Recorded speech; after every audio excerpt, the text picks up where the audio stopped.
Egaa hordoftoota TikTokii koo deebi'ee dhufeen jira ammallee walaloo biraatiin walaloon koo har'a akkas jedha.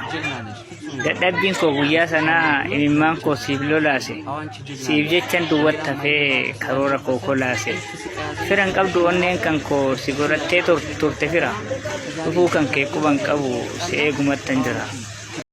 Ganamicha barii gaafa si geggeessu si hubadhee jira akka ati dandeessu.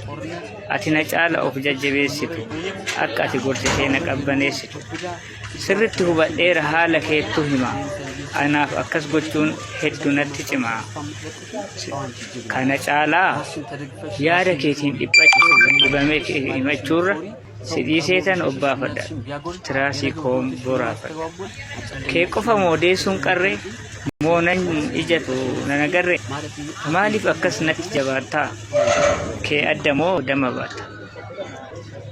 Dama baatu.